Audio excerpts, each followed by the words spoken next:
Bank में पैसे रखना शायद आपकी लाइफ का सबसे महंगा फाइनेंशियल मिस्टेक हो सकता है। इसलिए नहीं कि बैंक अनसेफ है, बल्कि इसीलिए बैंक कुछ ऐसा काम करता है जो आपको कभी बताया नहीं जाता, और शायद इसीलिए आपके पास वो फाइनेंशियल फ्रीडम नहीं है जो आप लोग चाहते हो। आप इतनी मेहनत करते हो फिर भी आपके पास में फाइनेंशियल फ्रीडम नहीं है।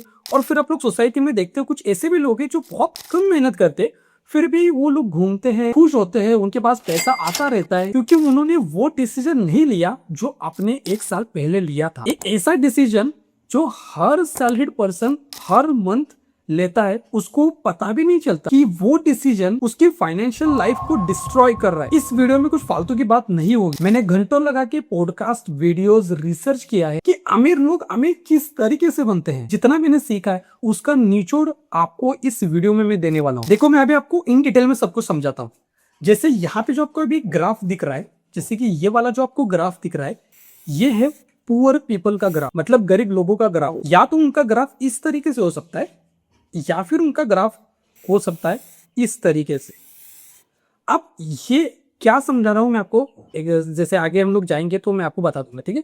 और रिच लोग जो होते हैं उनका ग्राफ होता है कुछ इस तरीके से, या तो इस तरीके से हो सकता है, या फिर उनका ग्राफ कुछ इस तरीके से हो सकता है। सॉरी। ये क्या है मैं आपको बताता हूँ एग्जैक्टली। और अगर आपके पास नोटबुक या फिर पेन नहीं है तो आप लोग क्या कर सकते हो, इस वीडियो को वॉच लेटर में ऐड करो और वीडियो को बाद में देखना, क्योंकि बहुत ही इंपॉर्टेंट कुछ मैं आपको बताने वाला हूँ। तो यहाँ पर देखो, ये जो आपको ग्राफ दिख रहा है इसका मतलब क्या होता है। तो इसको समझने के लिए, इस ग्राफ को समझने के लिए यहाँ पे हम लोग बॉक्स को ड्रॉ करेंगे। और ये बॉक्स बहुत इंपॉर्टेंट है, स्पेशली जो लास्ट वाला जो 5 नंबर का जो ब्लॉक है, बॉक्स होगा ना, वो बहुत इंपॉर्टेंट है, वो आपको बहुत कुछ सिखाएगा।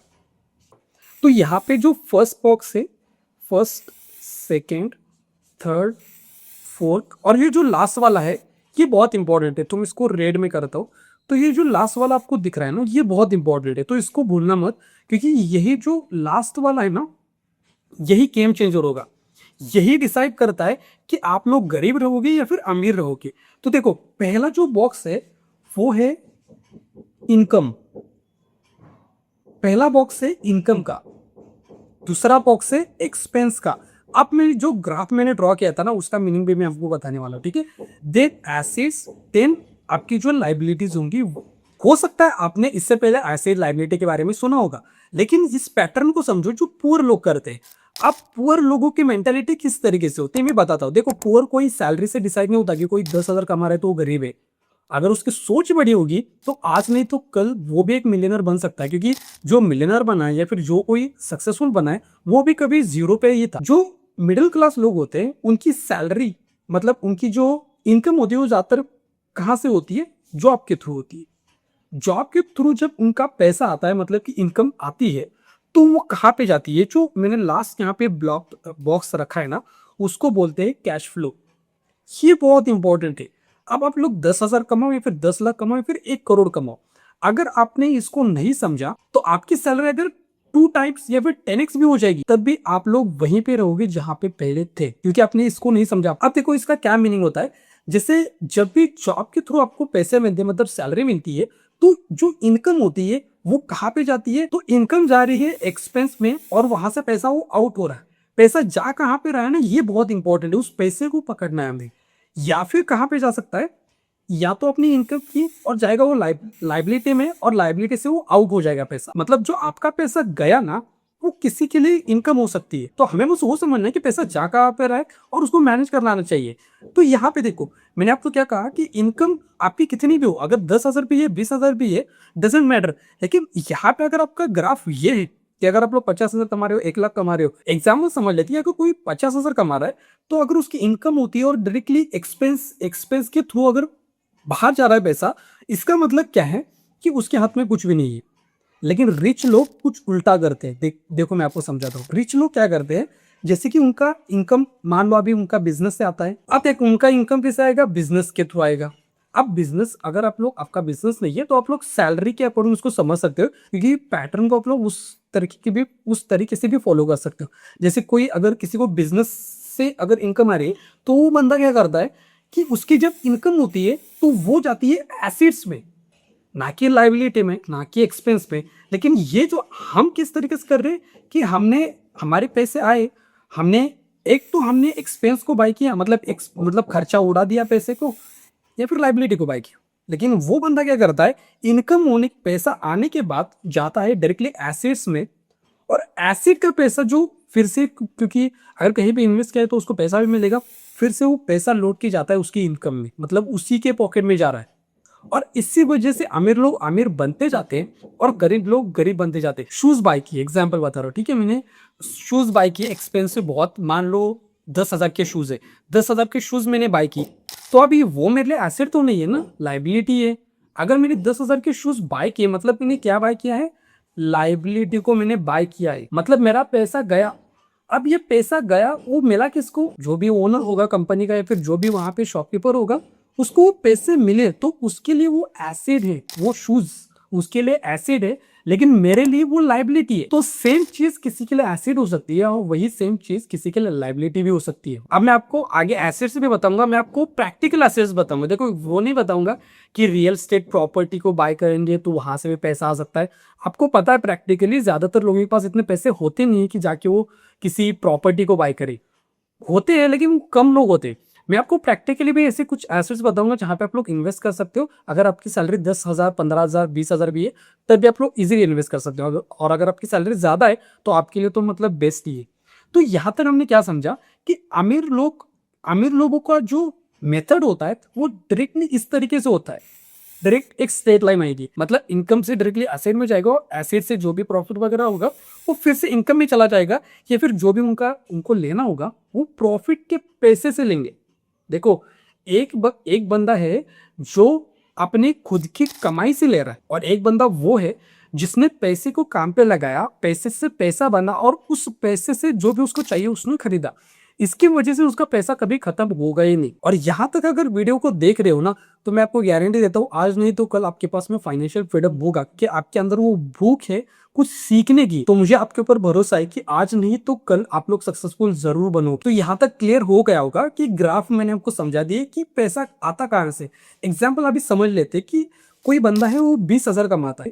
अगर कोई 20,000 कमा रहा है, देखो 20,000 से तो घर चलना बहुत मुश्किल है, लेकिन कंसिडर करते कोई अगर 20,000 कमा रहा है तो उसका घर चल रहा है, मतलब टोटल सब कुछ मिला विला के सब कुछ 15,000 तक सब कुछ क्लियर हो रहा है।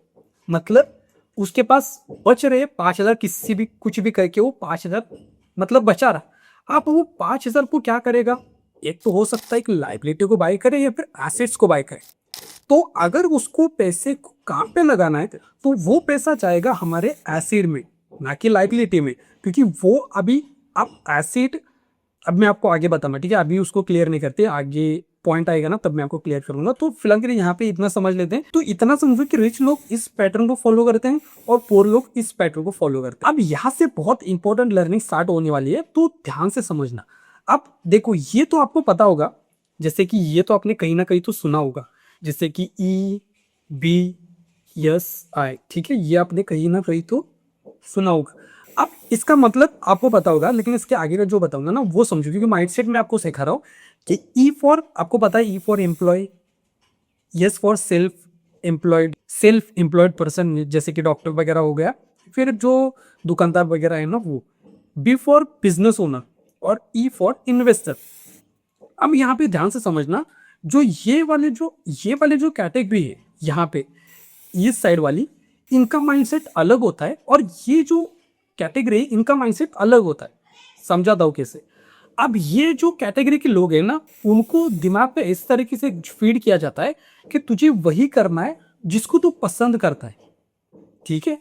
अब ये वाले जो इस कैटेगरी में जो लोग हैं, वो लोग वो भी करते हैं जो उनको पसंद नहीं है, और ये मैंने रिसर्च में फाइंड आउट किया कि वो लोग वो भी कर रहे हैं जो उनको पसंद नहीं है। पुराने जमाने में कैसा होता था, तरह एक्सचेंज करते थे लोग, मतलब आपके पास हो सकता है गेहूं हो और मुझे गेहूं चाहिए, और मेरे पास चावल हो जो आपको चाहिए, तो हम लोग एक्सचेंज करेंगे।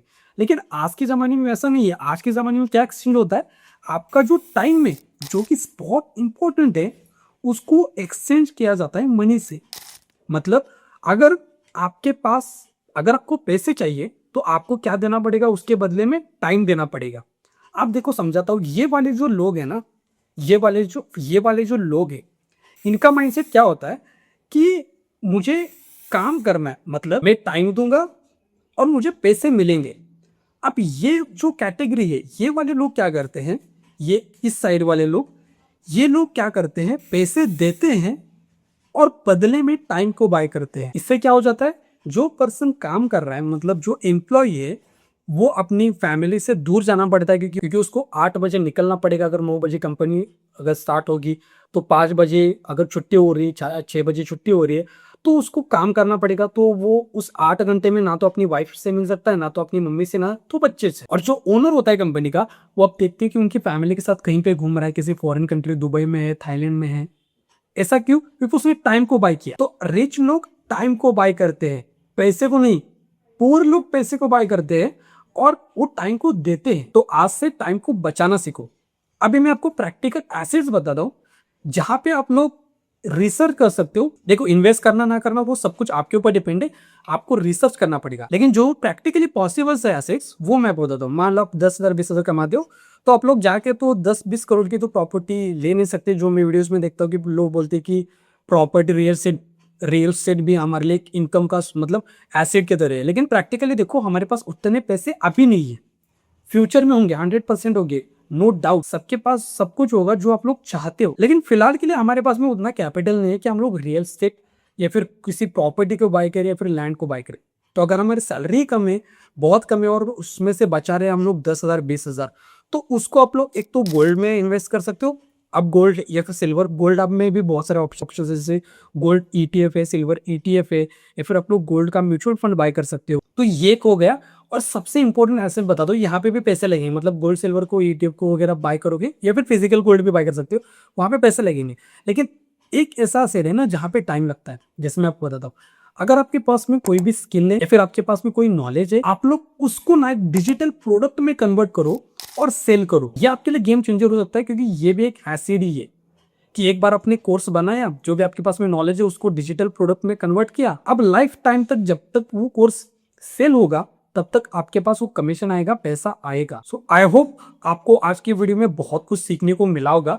आप कमेंट सेक्शन में बताओ कि ये वीडियो कैसा लगा। ये एपिसोड 1 था, और भी ऐसे एपिसोड्स आएंगे जहां पे हम लोग वेल्थ के बारे में, रिच माइंडसेट के बारे में बात करेंगे। कमेंट सेक्शन में जरूर ये बताना कि वीडियो में सबसे अच्छा आपको क्या लगा। हो सकता है आप लोग स्टॉक मार्केट में इन्वेस्ट करना चाहते हो और आपको समझ नहीं आ रहा है कि कहां से स्टार्ट करें, तो कभी भी ऑप्शन ट्रेडिंग से स्टार्ट मत करना। स्टार्ट करना स्विंग ट्रेडिंग से, वो भी पेपर ट्रेडिंग करना। तो स्विंग ट्रेडिंग के बारे में अगर आपको इन डिटेल में सीखना है, तो इस वाले वीडियो के ऊपर क्लिक करो। इस वीडियो में आपको स्विंग ट्रेडिंग के बारे में इन डिटेल में सब कुछ सिखाया है। यहां तक वीडियो देखने के लिए भाई लोग थैंक यू सो मच। बहुत प्यार आपको, थैंक यू सो मच।